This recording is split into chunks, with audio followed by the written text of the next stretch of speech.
Very good, Nick, very good. What about you, Howie? AJ, who do you do? I can do Michael McDonald or I can do Bullwinkle. I don't think they know Bullwinkle.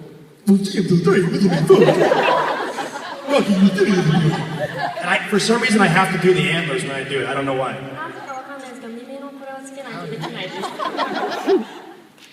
I do a mean impersonation of this guy named Howie DeRoe from the Backstreet Boys.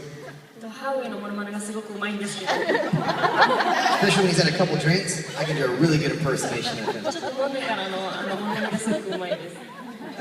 Yeah.